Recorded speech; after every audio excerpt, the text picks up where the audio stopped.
Hello friends, कैसे हैं आप सभी। स्वागत करता हूं आपका अपने यूट्यूब चैनल पर एक और नए टॉपिक के साथ। तो फ्रेंड्स, आज हम इस वीडियो में गुप्त काल से संबंधित प्रश्नों को हल करने वाले हैं। तो चलिए आइए शुरू करते हैं। तो पहला प्रश्न है, कालिदास की निम्न कृतियों में से कौन सी कृति नाटक नहीं है। तो फ्रेंड्स, इस प्रश्न से उत्तर हो जाएगा मेघदूत। और ये आपके कालिदास थे, ये आपके चंद्रगुप्त द्वितीय दरबार में नौरत्न हुआ करते थे फ्रेंड्स। तो उन्हीं नौरत्नों में से एक थे आपके कालिदास। ठीक है। और चंद्रगुप्त द्वितीय जो थे ये आपके गुप्त वंश से संबंधित है। ठीक है। और चंद्रगुप्त द्वितीय दरबार में आपका फाहियान आया था। फाहियान की पुस्तक का नाम था आपका फोक्यू की। ठीक है फ्रेंड्स।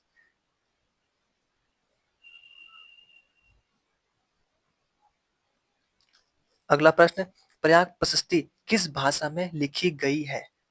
तो इस प्रश्न से उत्तर हो जाएगा आपका संस्कृत। जो प्रयाग प्रशस्ति है वह आपका संस्कृत भाषा में लिखी गई है। तो फ्रेंड्स, चलिए थोड़ा सा डिटेल में पढ़ते हैं हम लोग। प्रयाग स्तंभ शिलालेख या प्रयाग प्रशस्ति गुप्तों के सबसे महत्वपूर्ण एपिग्राफिक साक्ष्यों में से एक है। हरिसेन द्वारा निर्मित प्रयाग स्तंभ शिलालेख प्राचीन भारत में गुप्तों के शासनकाल को चित्रित करता है। हरिसेन ने ब्राह्मी लिपि और संस्कृत भाषा में इस स्तंभ पर कौन सी कौन सी लिपि, ब्राह्मी लिपि और संस्कृत भाषा, अपनी रचना को चंपू काव्य में उत्कीर्ण करवाया था। कौन सा काव्य फ्रेंड्स? चंपू काव्य। चंपू काव्य में गद्य और पद्य दोनों शैलियों का प्रयोग होता है। अगला प्रश्न, प्रयाग प्रशस्ति का रचनाकार कौन था। तो इस प्रश्न से उत्तर हो जाएगा हरिसेन। और जो ये हरिसेन थे आपके समुद्रगुप्त के, ठीक है, समुद्रगुप्त के दरबारी कवि थे। और ये वही समुद्रगुप्त है जिनको भारत का नेपोलियन भी कहा जाता है। ठीक है फ्रेंड्स, क्या कहते हैं, भारत का नेपोलियन इनको कहा जाता है। और इन्होंने अपने सिक्कों में अपने को खुद को मतलब वीणा बजाते हुए, ठीक है, और मयूर सिक्का भी उन्होंने जारी किया है। ठीक है फ्रेंड्स।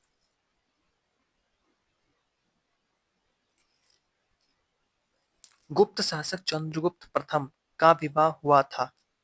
तो फ्रेंड्स, इस प्रश्न का सही उत्तर हो जाएगा कुमार देवी से। गुप्त शासक चंद्रगुप्त प्रथम का विवाह लिच्छवी राजकुमारी कुमार देवी से हुआ था।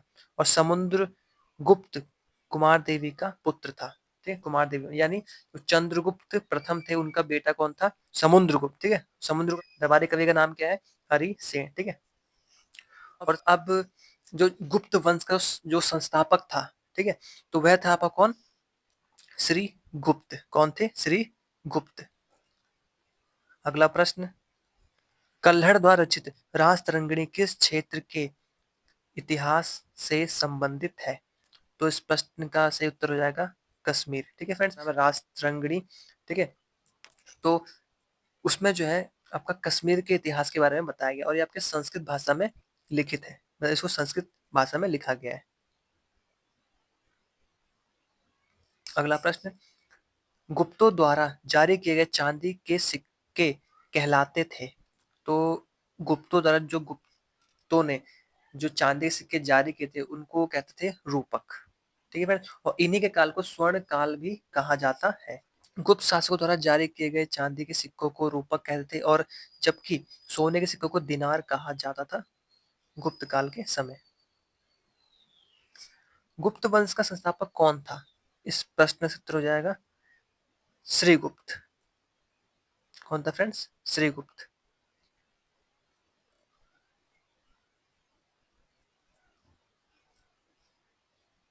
निम्नलिखित में से प्रयाग प्रशस्ति का संबंध है। तो इस प्रश्न का सही उत्तर हो जाएगा ऑप्शन बी, समुद्रगुप्त से।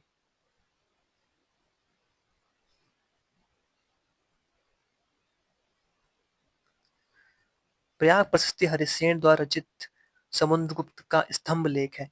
हरिसेन समुद्रगुप्त का दरबारी कवि था। प्रयाग प्रशस्ति वर्तमान में इलाहाबाद के किले में संरक्षित है। कहाँ पे? इलाहाबाद। तो अगला प्रश्न है, नवरत्न परिषद का संबंध है।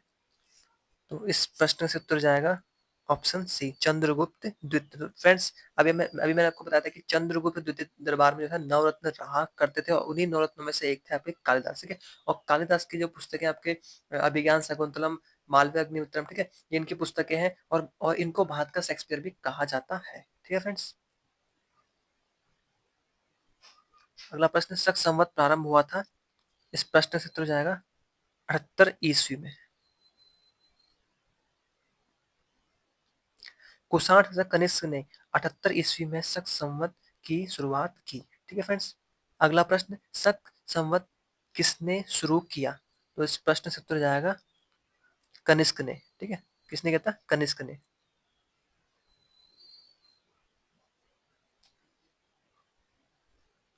अगला प्रश्न, अष्टाध्यायी किसने लिखी थी? तो इस प्रश्न से उत्तर हो जाएगा पाणिनि ने। ठीक है फ्रेंड्स, किसने लिखी थी? पाणिनि।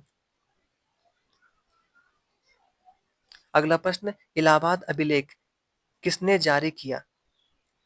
तो इस प्रश्न से उत्तर हो जाएगा समुद्रगुप्त। किसने? समुद्रगुप्त। अगला प्रश्न, मेहरौली लौह स्तंभ में किस गुप्त शासक का नाम अंकित है?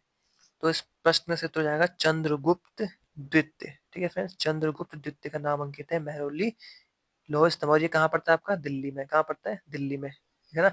मेहरौली का लौह स्तंभ दिल्ली के कुतुब मीनार के पास स्थित है। ठीक है फ्रेंड्स। अगला प्रश्न, निम्नलिखित में से किस अभिलेख से समुद्रगुप्त की विजयों के बारे में जानकारी मिलती है? तो इस प्रश्न का सही उत्तर हो जाएगा इलाहाबाद स्तंभ अभिलेख।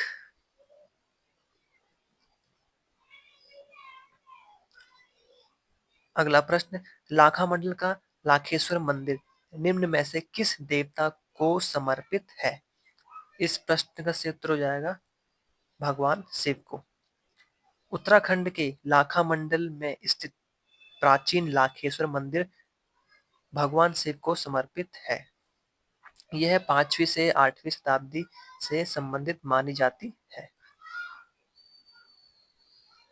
अगला प्रश्न, चंद्रगुप्त द्वितीय का उत्तराधिकारी कौन था? तो फ्रेंड्स, इस प्रश्न का सही उत्तर हो जाएगा आपका कुमार गुप्त। कुमार गुप्त वही है जिन्होंने, ठीक है, जिन्होंने आपका नालंदा विश्वविद्यालय की स्थापना की थी। ठीक है फ्रेंड्स। और वहीं पे आपका एक विक्रमशिला विश्वविद्यालय पड़ता है, ठीक है, बिहार में ही। तो उस विश्वविद्यालय की स्थापना जो थी पाल वंश के राजा धर्मपाल द्वारा की गई थी। ठीक है फ्रेंड्स।